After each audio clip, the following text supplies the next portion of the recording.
Jelas ya? Jelas.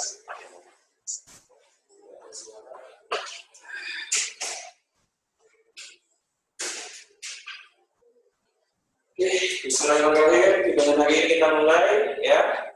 Saya awali. Assalamualaikum warahmatullahi wabarakatuh. Ya, di rumah juga ada Arya ya. Selamat datang dengan Mas Wahyu lagi, yaitu di via Zoom hari ini pembelajaran IPA, yaitu membahas tentang kelangsungan hidup organisme, yang mana di awal pertemuan dulu itu Mas Wahyu pernah membahas mengenai ciri khusus makhluk hidup, yaitu tumbuhan sama hewan. Masih ingat ya? Yang waktu itu di Galileo sama Mas Wahyu. Nah, ini kelanjutan dari materi itu, karena nanti itu ketika belajar tentang kelangsungan hidup organisme atau makhluk hidup itu kita belajar istilahnya morfologi makhluk hidup dan fisiologi makhluk hidup, serta juga macam-macam sebutan istilah nama dalam bidang IPA biologi tentang makhluk hidup baik hewan maupun tumbuhan. Oke ya, untuk adik-adik di rumah ya, apakah jelas mengikuti pada sore kali ini? Mungkin silakannya bisa ditampilkan. Jelas. Oh ya, terima kasih.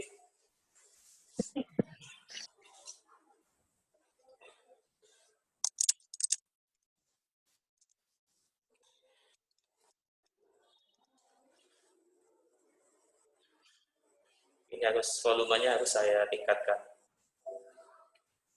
Baik, sebelum belajar, marilah kita awali dengan doa dulu. Semoga belajar pada sore ini bisa membawa manfaat bagi kita semuanya, dan pastinya kita menjadi paham apa yang kita pelajari selama ini, dan untuk berdoa lagi untuk kita semuanya semoga tetap sehat ya.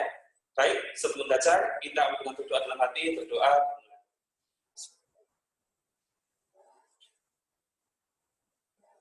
Amin. Baik ya, kita hari ini belajar tentang kelangsungan hidup organisme. Saya mau tanya adik-adik, mengapa sih kita belajar ini?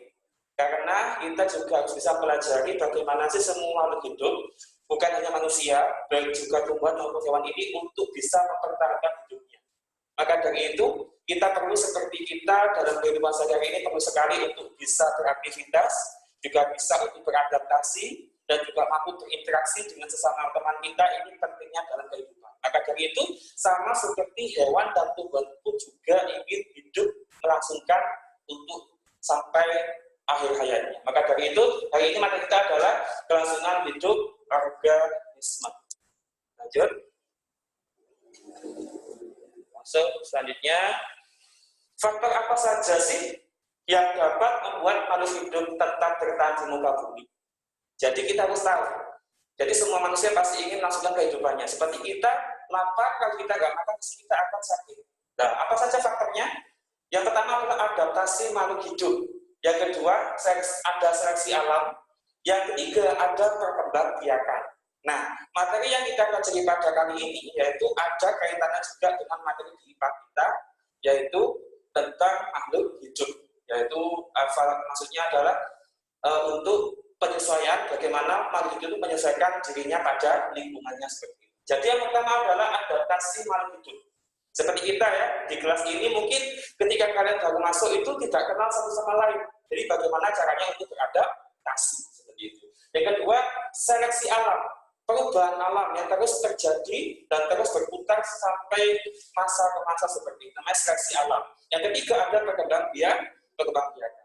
Ya, seperti adanya perkembangbiakan karnivora, ada perkembangbiakan mamalia, terus setelah itu menyusui bertelur. Ya, ada kan ovipar, dan bivipar seperti itu.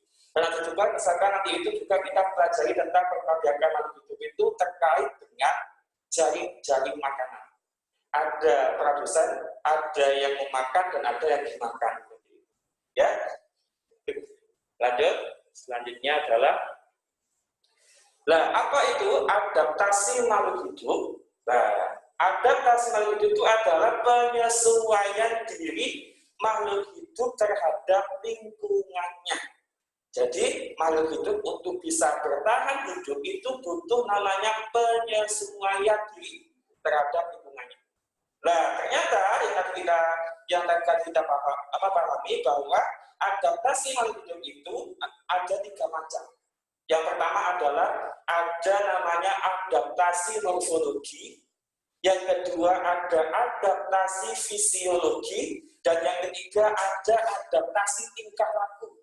Nah ini, jadi nanti adik-adik justru nanti pada saat ujian sekolah yang Pak Wahyu review dari tahun kemarin ketika ujian sekolah anak di sekolah itu juga ada materi tentang adaptasi morfologi, adaptasi fisiologi, dan ada adaptasi tingkah laku. Dari sini paham ya?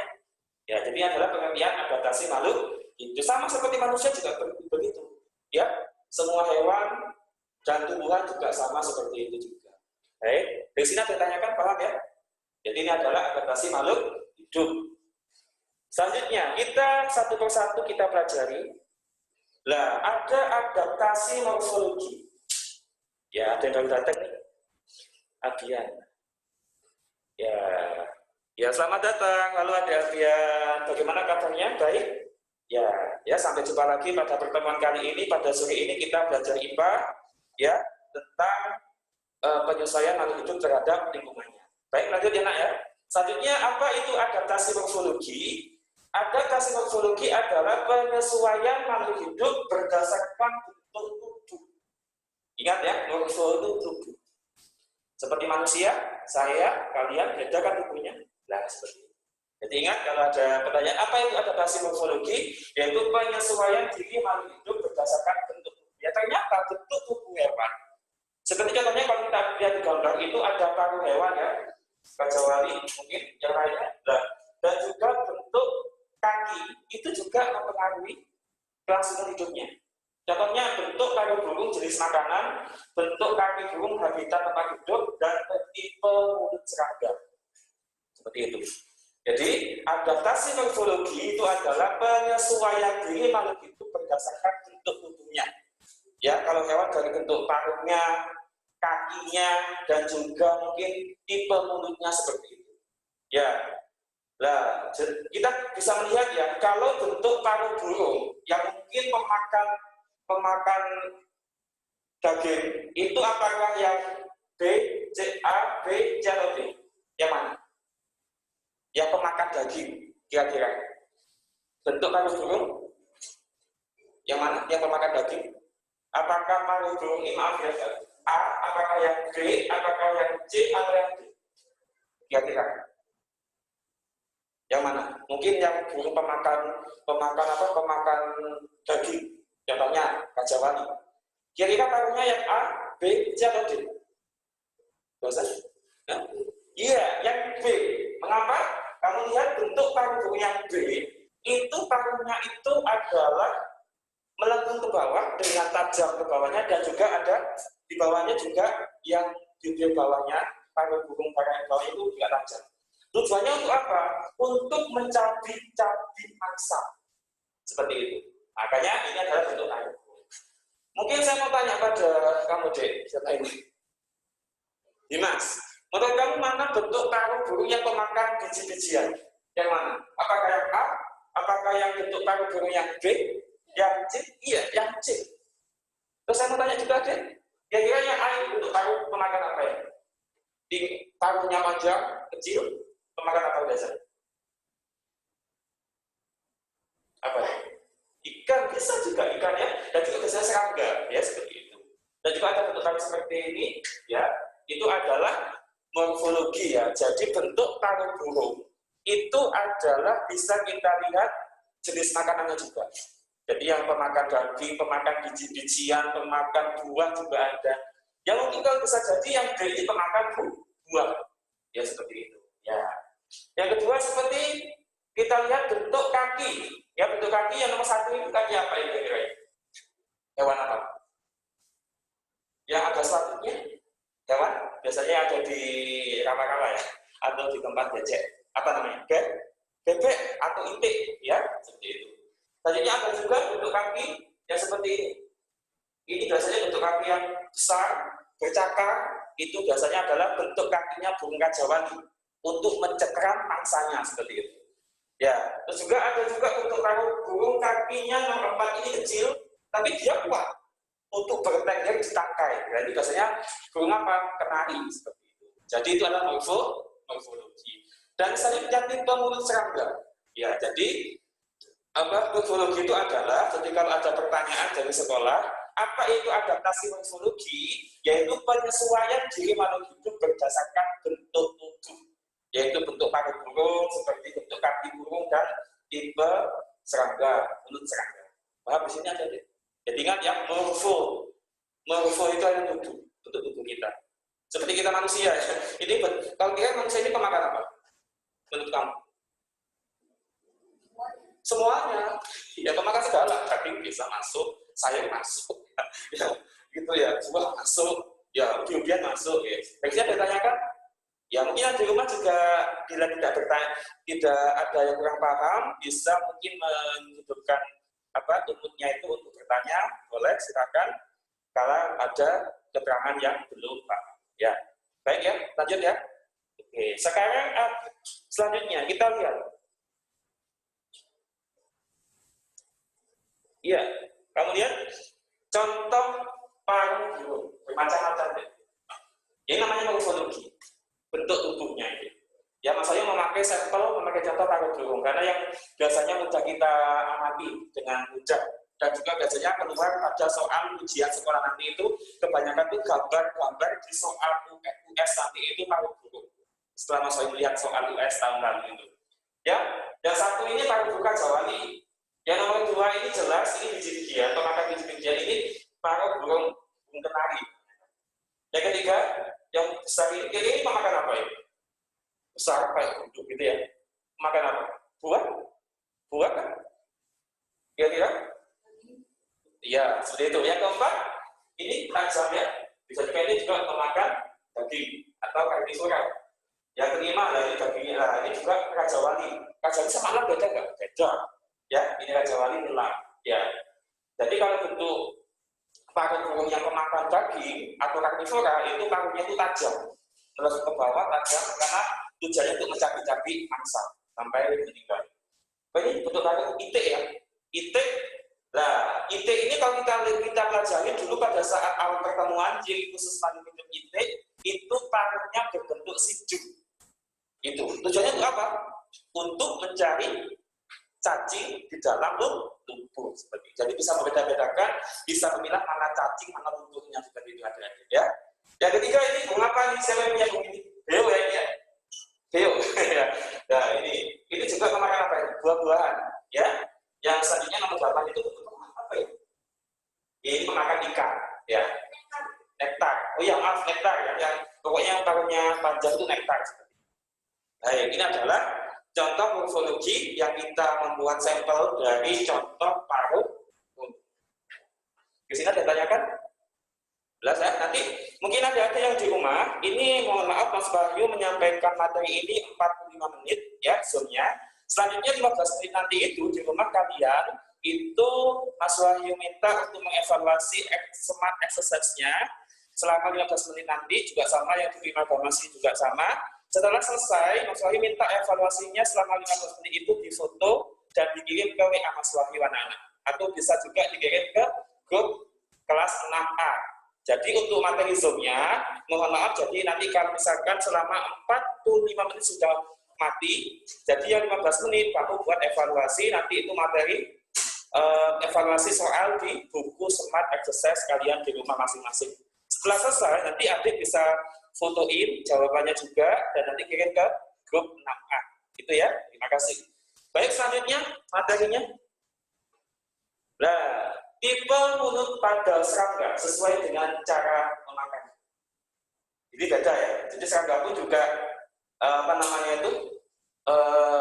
tipe mulutnya Pak ini juga berbeda. Tergantung sesuai cara memakannya seperti itu. Ya, seperti yang kita lihat ya. Kalau ini biasanya walang. Tahu walang ya? Walang sangit tahu? Ya, memakan apa walang? Memakan daun. Makanya hijau. Ya, dan ini adalah lalat. Ya, siapa yang suka lalat? Nggak suka lalat, itu kan juga hinggapnya di barang kotoran ya. Makanya hati-hati kalau ada makanan jangan sampai dibuka ya, betul ya. Jadi seperti ini paruhnya. Ini adalah tipe apa ya? Serangga. Ya, kira-kira yang tipe tawon mana sih? Tipe tawon. Apakah ini? Yang ini atau serangga tawon. Kalau dilihat dari warnanya, tawon itu bisa juga di tempat ikan. Ya, kali ini apa ini?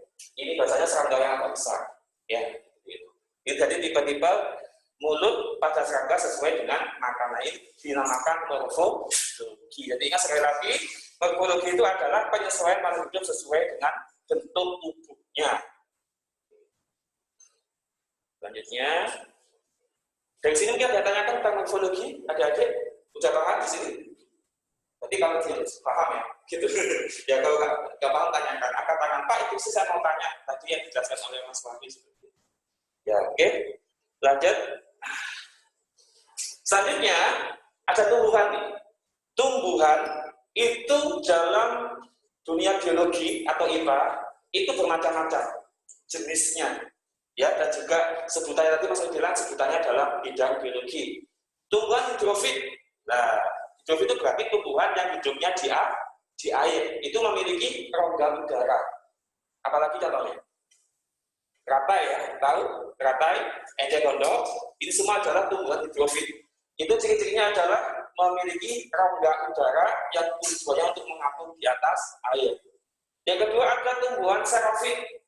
Xerofit ini apa? Tumbuhan apa nih? Ada hidrofit, ada xerofit. Hidrofit itu tumbuhan yang hidup di air atau tumbuhan yang memang adaptasi tempatnya di air. Kalau xerofit hidupnya di tempat panas. Ya. Apa contohnya? Yaitu seperti kaktus ya. Tumbuhan xerofit tidak memiliki daun atau berdaun tebal. Batangnya bersekon, akarnya panjang dan berduri. Jadi itu adalah perbedaan ciri-ciri antara tumbuhan hidrofit dengan tumbuhan xerofit. Seperti itu. Ya. Selanjutnya bentuk tubuh hewan yang hidup di air atau laut adalah disebut sebagai streamline atau tertidur. Nah, seperti itu. Jadi kalau ada bentuk tubuh hewan yang hidupnya di air, baik air tawar maupun air laut disebut sebagai streamline atau tertidur. Mengapa Mas membuat poin seperti ini? Karena pada saat S1 itu ada pertanyaan, tubuh hewan laut, baik laut, air laut atau tawar disebut apa? Bentuk tubuhnya disebut sebagai istilah streamline atau tertidur. Pohon beringin memiliki akar gantung untuk bernapas. Nah, ini ciri-ciri pada pohon beringin. Hewan kutub berbulu tebal dan berlemak. Makanya, seperti beruang kutub, itu mengapa dia bisa bertahan di tempat salju atau yang sangat dingin sekalipun, dan bahkan tidak bisa dijangkau oleh manusia, karena memang bulunya tebal dan berlemak. Nah, ini poin-poin pada ciri tumbuhan sesuai tempat hidupnya. Seperti itu. Ya. Selanjutnya, adaptasi fisiologi. Tadi kita sudah mempelajari tentang adaptasi morfologi, berarti bentuk tubuh pada hewan. Jadi penyesuaian makhluk hidup sesuai tergantung dari bentuk tubuhnya. Sekarang kita mempelajari apa itu adaptasi fisiologi. Kita tahu fisiologi. Berarti penyesuaian fungsi alat tubuh atau organ tubuh makhluk hidup terhadap lingkungannya. Penyesuaian fungsi alat tubuh atau organ tubuh makhluk hidup terhadap lingkungannya, fisiknya. Jadi fisik makhluk hidup itu berbeda-beda dengan yang lain. Sangat berbeda. Tergantung apa? Tergantung lingkungannya tadi itu. Bagaimana? Misalkan seperti sapi, fisiknya seperti tubuhnya kaki 4. Dan dia istilahnya itu hidupnya di daratan. Apakah dia bisa bertahan di air? Tidak bisa. Karena kenapa nggak punya insa, paru-paru. Dan tidak punya sirip untuk berenang. Nah, begitu pula ikan. Contohnya seperti ada ikan yang kehabisan air. Ya, maka dia akan mati. Karena kenapa? Karena fungsi tubuhnya tidak terfungsi sesuai tempat lingkungannya seperti itu. Jadi kalau ada pertanyaan, apa itu adaptasi fisiologi? Yaitu adalah penyesuaian fungsi alat tubuh atau organ tubuh makhluk hidup terhadap lingkungannya. Jadi beda. Kalau morfologi itu bentuk tubuhnya, kalau fisiologi fungsi alat tubuhnya itu terhadap lingkungan. Paham sih ya? Bisa diikuti ya. Selanjutnya, contohnya adaptasi fisiologi contohnya gini. Itu ada keterangan jumlah sel darah merah disebut eritrosit. Orang yang hidup di pegunungan atau dataran tinggi lebih banyak dibandingkan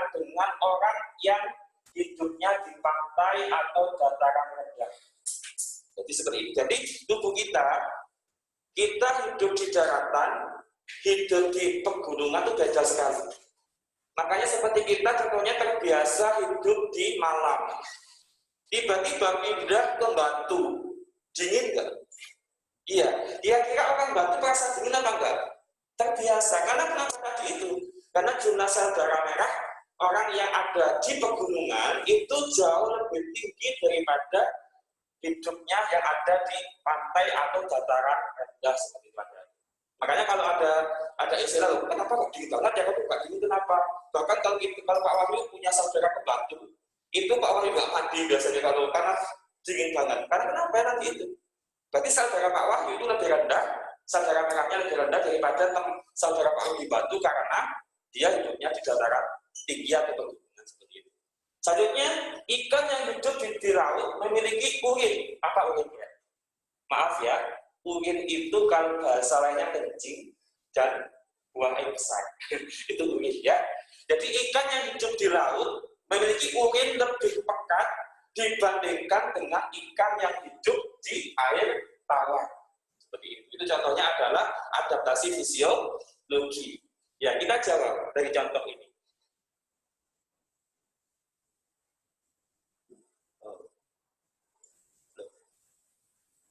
Nah, terus lagi contohnya yaitu hewan herbivora memiliki enzim selulase dalam usus untuk mencernakan sel besar.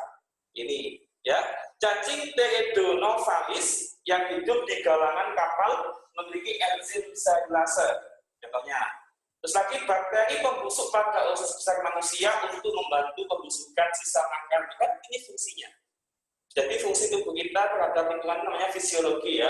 Terus lagi tumbuhan karet bila ditoreh atau dilukai mengeluarkan getah.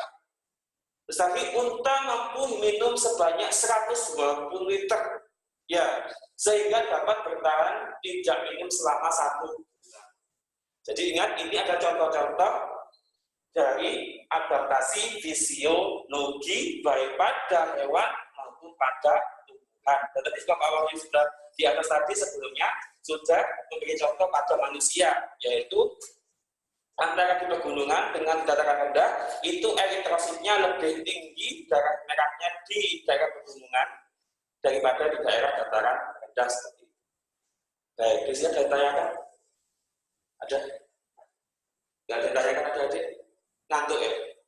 Ngantuk? Saya mau tanya, apakah sesuai dengan materi yang ada di sekolah?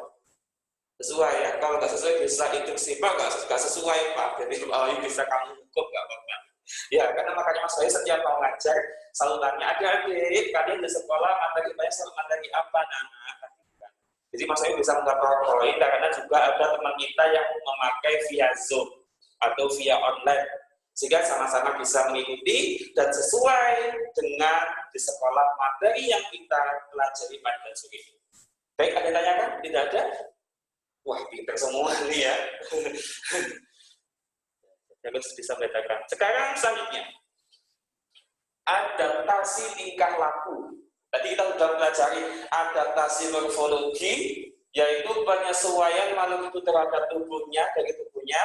Ada adaptasi fisiologi, penyesuaian makhluk hidup berdasarkan fungsi organ tubuhnya terhadap lingkungan.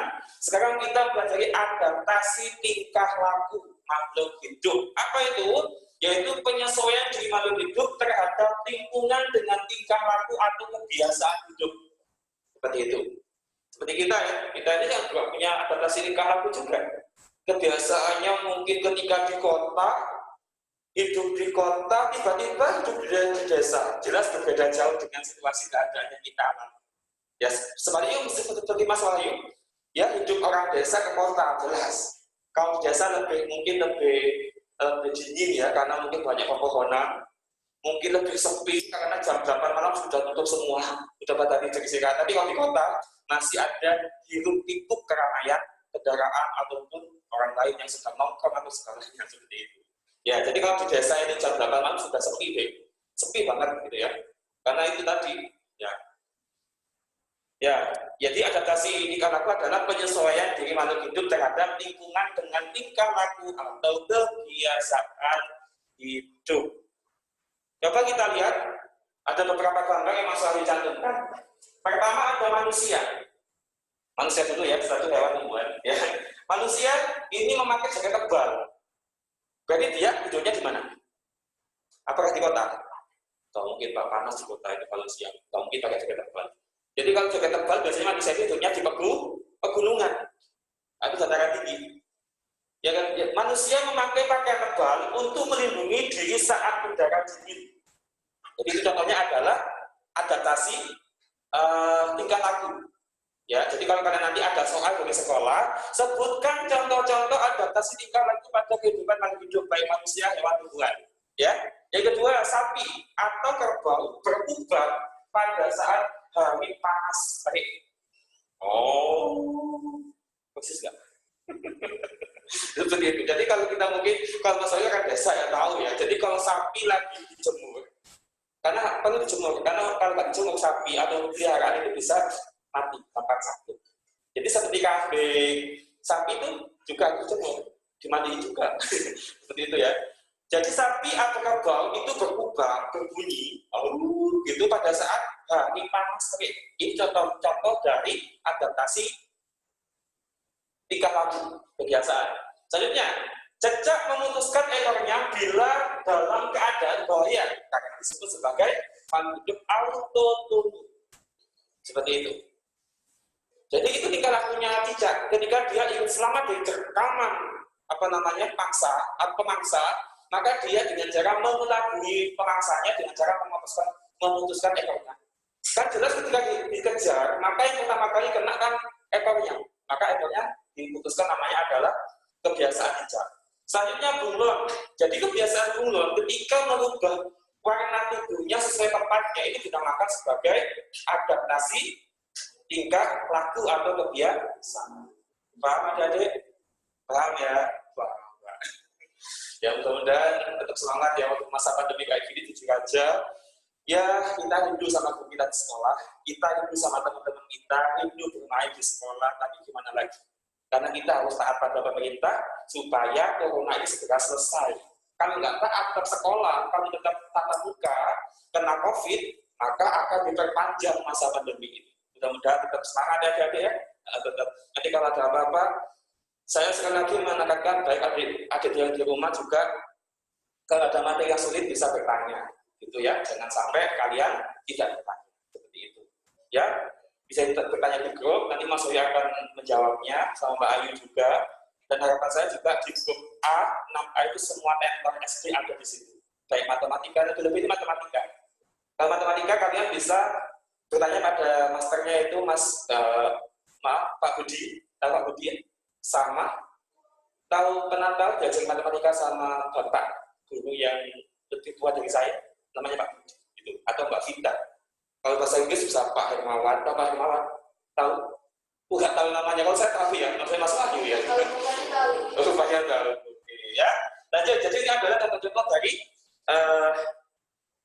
adaptasi tingkah laku.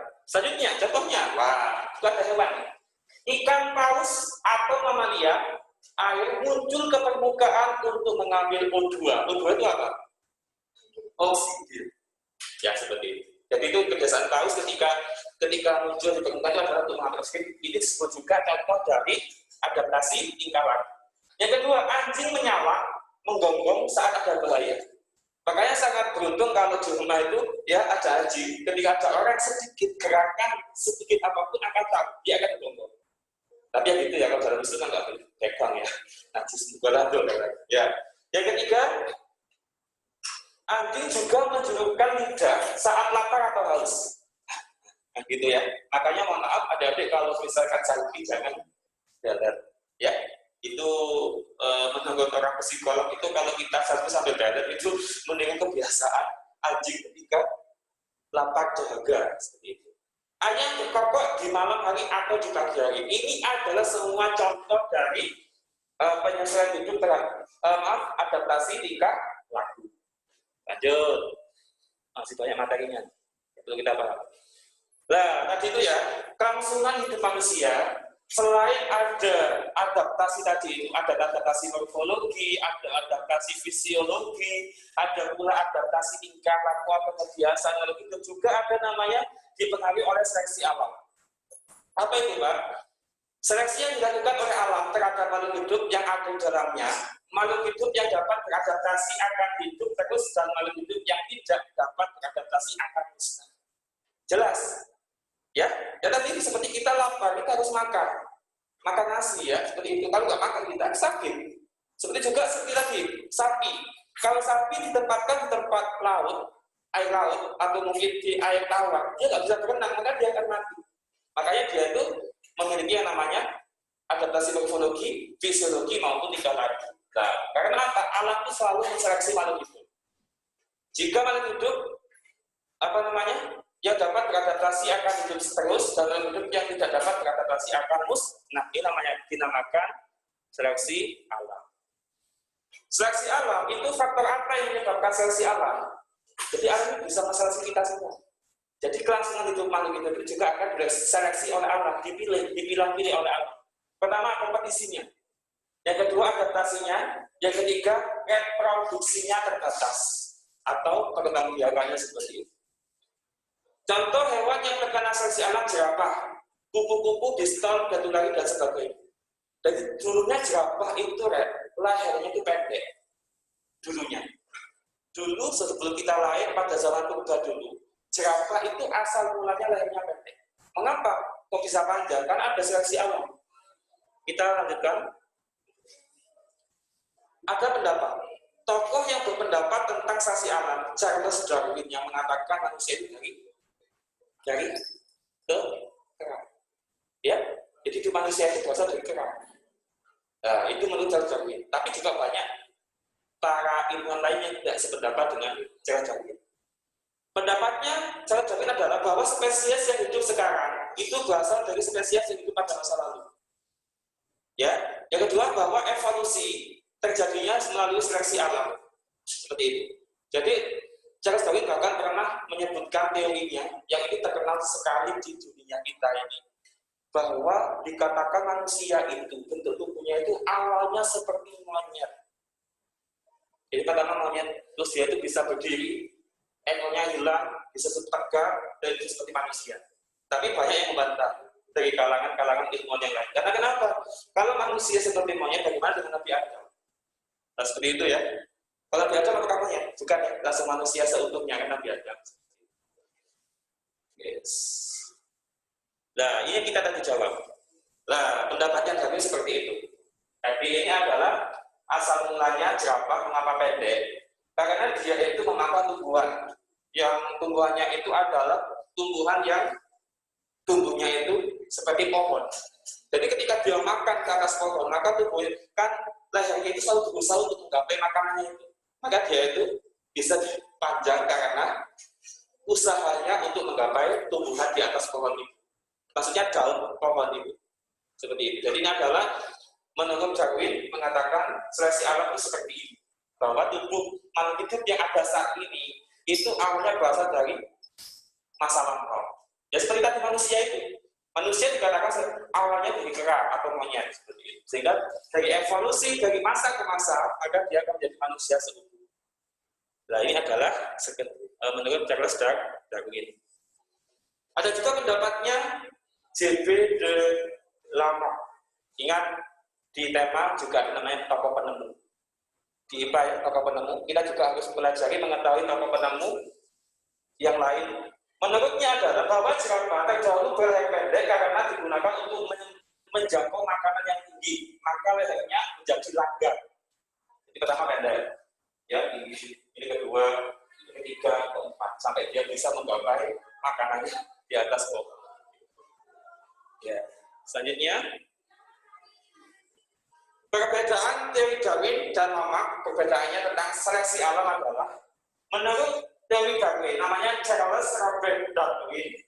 Dahulu, leher jerapah bervariasi, ada yang berleher panjang, ada juga yang berleher pendek, menurut Darwin. Tapi menurut James Lamarck atau Baptiste Lamarck mengatakan, dahulu nenek moyang jerapah itu lehernya pendek semua. Tapi kalau katanya Darwin itu ada yang panjang, ada yang pendek lehernya jerapah itu. Yang kedua, menurut Darwin adalah hanya jerapah berleher panjang yang dapat menjangkau daun-daun yang tinggi sehingga bertahan hidup, sedangkan jerapah yang berleher pendek mati, makanya musnah. Katanya Charles Darwin.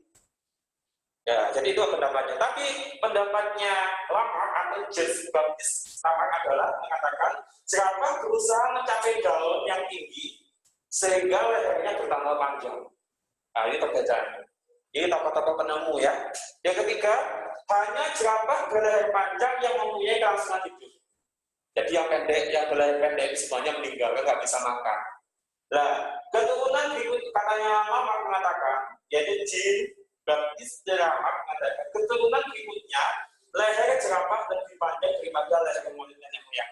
Jadi ini ada perbedaan antara jerapah yang menurut pendapatnya Darwin dan juga Jean Baptiste Lamarck. Ini dinamakan seleksi alam seperti manusia tadi itu.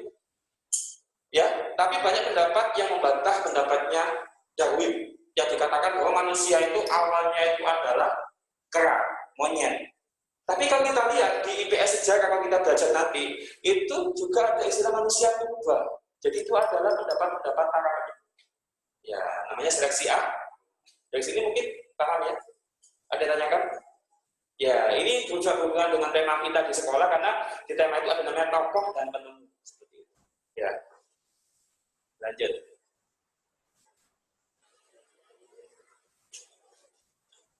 Saya mau tanya, di sekolah ada teori asal-usul makhluk hidup? Ada? Tidak ada? Tidak ada ya? Apakah ada materi tentang asal-usul makhluk hidup? Tidak ada. Baik, kalau tidak ada, maka 17.00 pas ya. Ya, kita 15 menit evaluasi, baik yang di rumah juga, ya. Karena teori asal-usul makhluk hidup ini nantinya juga ada pada materi IPA di kelas 7 SMP nanti. Jadi kita adalah tentang penyesuaian makhluk hidup. Jadi ingat, sekarang Pak mau tanya, sebelum kita evaluasi, review lagi. Ingat, tadi Mas Wahyu menyebutkan beberapa adaptasi. Ada berapa macam adaptasi itu? Ada berapa macam? 3. Pertama, adaptasi morfologi. Apakah itu adaptasi morfologi? Ada mungkin nggak apa-apa yang di rumah bisa menambahi, ayo bisa juga suaranya bisa di YouTube-nya dilepas. Apa itu adaptasi morfologi tadi? Penyesuaian makhluk hidup? Wow. Ya, oke, kita review lagi adik-adik. Oke, adaptasi morfologi. Ya, adaptasi morfologi itu adalah penyesuaian diri makhluk hidup berdasarkan bentuk tubuhnya, adik-adik. Jadi penyesuaian makhluk hidup berdasarkan bentuk tubuhnya itu. Yang Mas Wahyu di gambar ini mengambil sampelnya gambar paru-paru burung yang mudah kita teliti. Kalau kita ke bonding atau ternyata kita biasanya mudah mengamati dari paru burung itu. Ya, jadi ini adalah adaptasi morfologi, ya, yaitu penyesuaian diri makhluk hidup berdasarkan bentuk tubuh. Oke, ya. Terus lagi kalau adaptasi fisiologi apa? Sebelum saya klik slide-nya, ayo, apa pengertian dari adaptasi fisiologi? Ayo, katakan. Ayo, Dimas. Tadi kalau morfologi, kau mengatakan adaptasi makhluk hidup, penyesuaian makhluk hidup berdasarkan dari bentuk tubuhnya. Kalau fisiologi, halo guys, yang di belakang dua cewek. Apa tadi? Fisiologi. Apa? Fisiknya. Berarti berdasarkan tubuhnya. Apa itu adaptasi fisiologi? Adaptasi fisiologi adalah penyesuaian fungsi. Jadi kalau morfologi itu bentuk tubuhnya, kalau fisiologi itu adalah fungsi alat tubuh dan organ atau organ tubuh makhluk hidup terhadap lingkungannya, seperti itu, ya. Ya, jadi kalau fisiologi bukan hanya bentuk paru saja, semua mulai dari kepala sampai kaki ini fungsinya makhluk hidup itu berarti dinamakan fisiologi, seperti itu. Ya, ini seperti contohnya ada pada pada ini ya. Nah ini fisiologi ini adalah contoh-contoh hewan atau makhluk hidup berdasarkan dari adaptasi fisiologi fungsi tubuh atau organ pada makhluk hidup itu. Herbivora memiliki enzim selulase untuk apa berarti? Untuk mencerna makanannya. Jadi enzim selulase itu khusus apa herbivora itu adalah untuk mencerna selulosa. Seperti itu, semua makanan dicerna kan seperti itu. Cacing Teredonovalis yang hidup di kalangan kapal memiliki enzim selulase juga.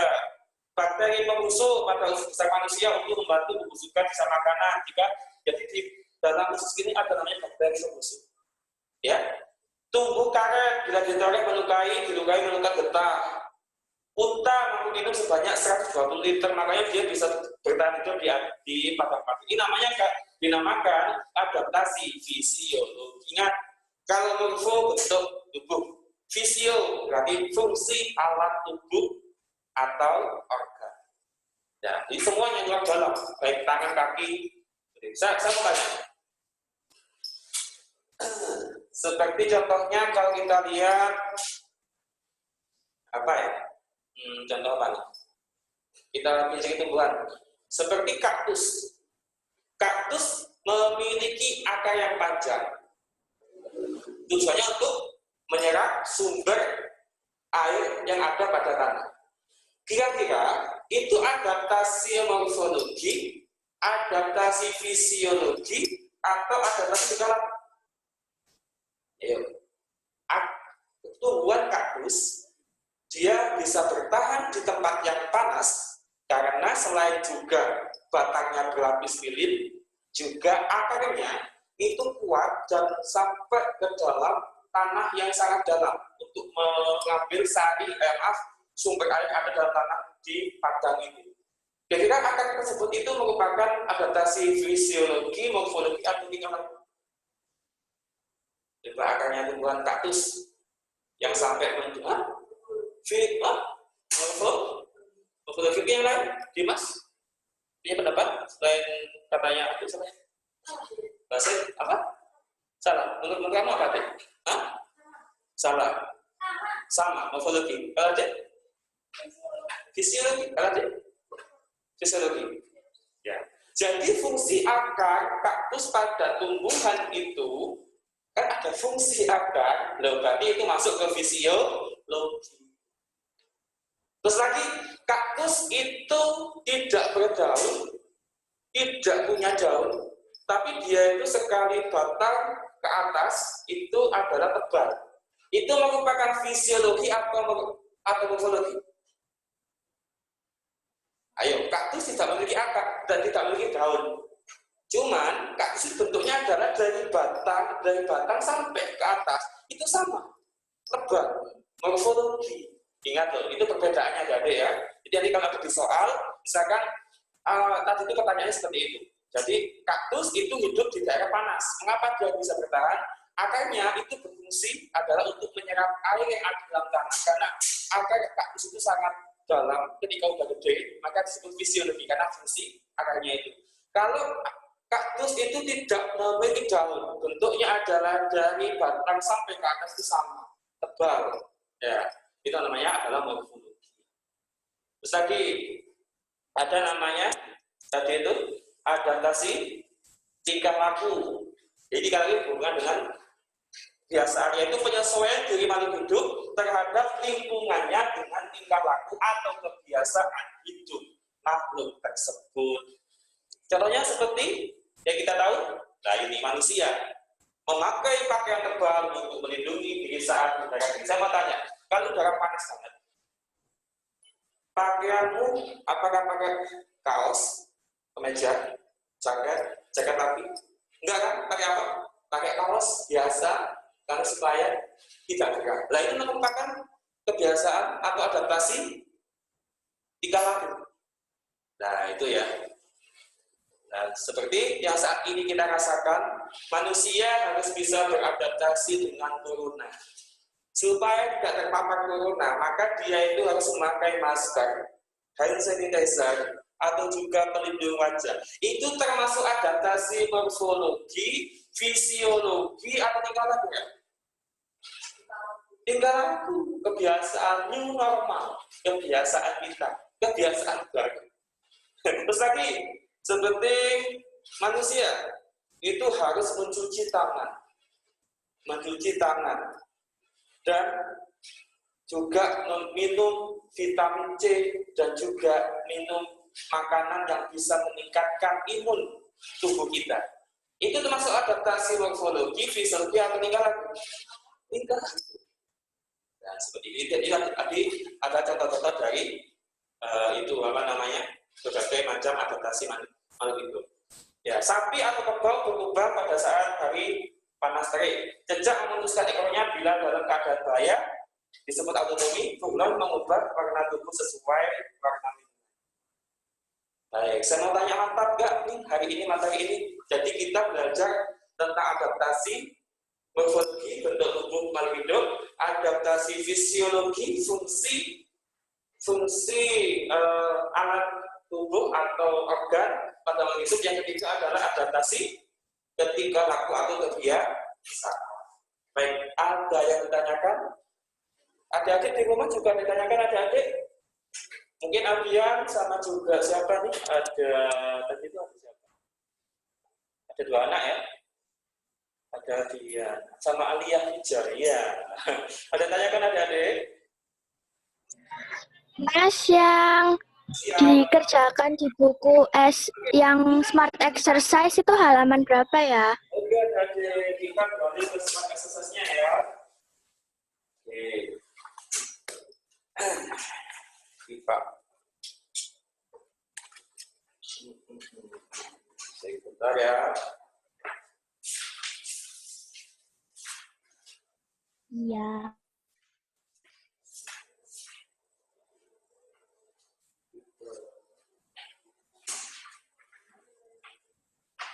Pipanya itu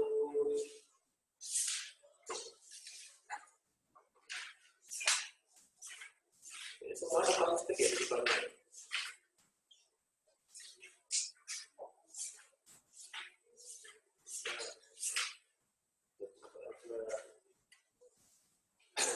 Sebentar ya, adik.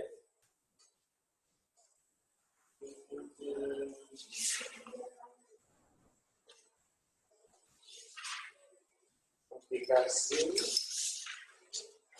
Oke adik-adik, mungkin kita bisa membuka Smart Exercise kita, yaitu soal komunikasi 1, ilmu pengetahuan alam pada halaman 283 adik-adik.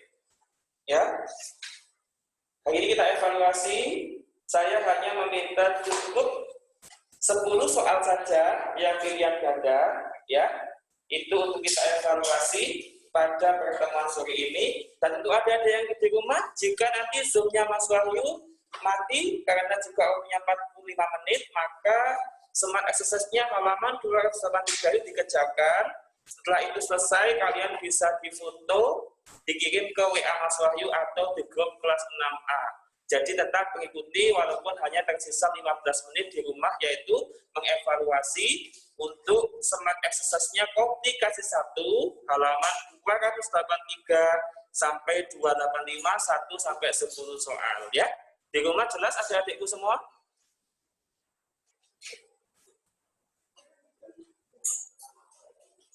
Baik, sebelum kita evaluasi ada tanyakan? Tidak ada? Oke, nah itulah pemaparan hari ini yang dapat saya sampaikan tentang adaptasi makhluk hidup, baik adaptasi morfologi, bentuk tubuh makhluk hidup, adaptasi fisiologi, yaitu fungsi alat tubuh atau organ pada makhluk hidup, dan adaptasi tingkah laku atau kebiasaan pada makhluk hidup beserta contohnya. Nanti Pak Wahyu akan share slide ini kepada adik-adik semua di grup kelas 6A. Kalian bisa download, bisa dipindah ke laptop kalian masing-masing untuk jadikan referensi belajar di rumah. Dan tetap WFH, work from home. Bekerja, maksud bekerja itu bukan bekerja, harus belajar dari rumah seperti itu. Baik ya, Alia Wijaya, juga kalian bisa mengevaluasinya halaman 283.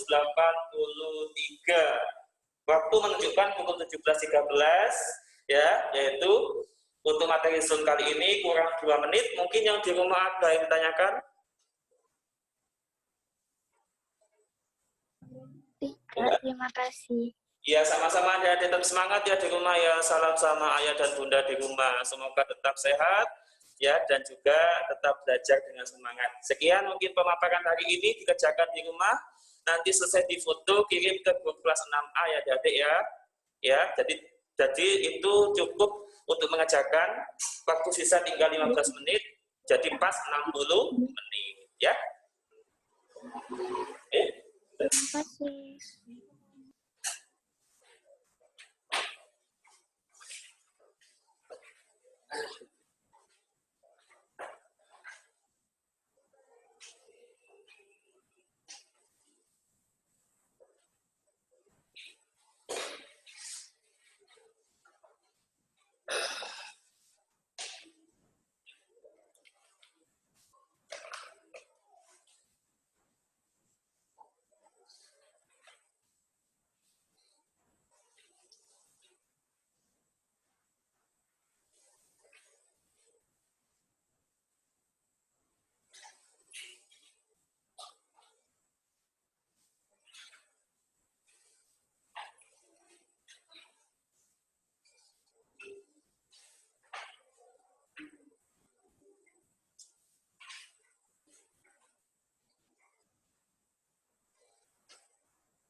Ya kan masih ada ya sebenarnya.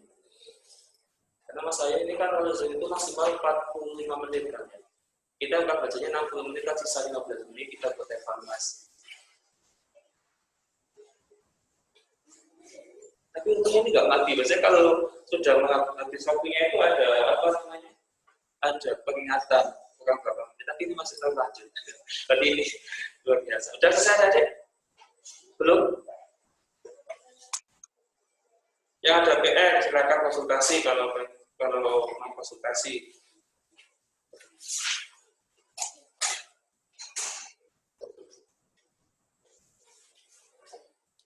Amira sama Abia. Ini Amira, Abia. Oh, Arya Jaya.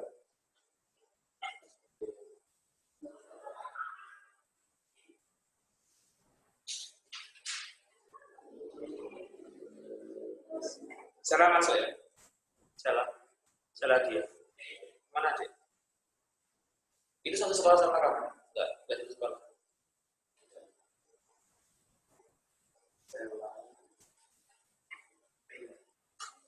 Naya gila ya.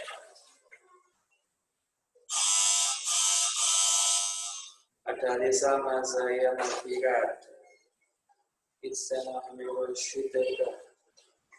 Apian dari sini yang online.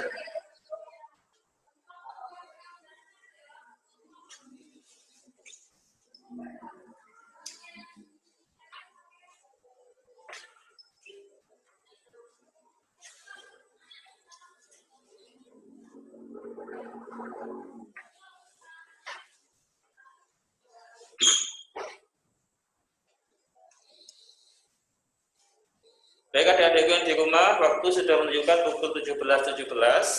Maka dari itu nanti jika selesai evaluasi akan masuk nilai dengan cara kalian hasil dari evaluasi di smart exercise itu difoto dan dikirimkan ke grup atau WA Mas Wahyu ya. Nanti akan masuk evaluasi penilaian pada smart exercise kamu. Cukup sekian mungkin pertemuan kali ini ya. Terima kasih atas waktunya pada sore ini. Tetap semangat dan masih ucapkan semangat dan tetap salam semangat buat kita semua. Akhirul kalam. Assalamualaikum warahmatullahi wabarakatuh. Waalaikumsalam warahmatullahi wabarakatuh. Terima kasih, Mas. Sama-sama, adik.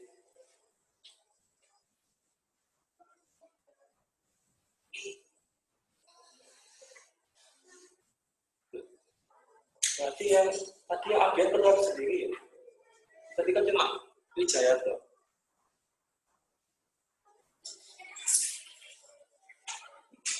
Capek ya. Aduh Mas Wahyu, di rumah sudah banyak tugas dikasih evaluasi lagi. Oke deh. Oke langsung kita pembahasan aja nggak apa-apa adik-adik. Tapi udah selesai semua siapa yang sudah selesai? Wasit.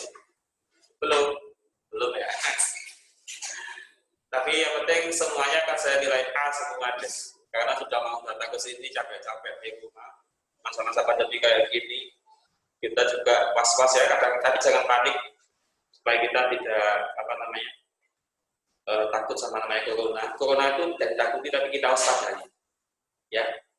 Karena kalau kita nggak waspada, jangan juga menyepelekan. Itu pesan saya. Jangan takut corona, tetap waspada, tapi juga harus tidak boleh, sangat tidak boleh menyepelekan. Karena virus itu nggak terlihat oleh mata, dia itu makhluk halus yang jahat. Ya, sudah selesai, ini sudah selesai. Jadi saya stop.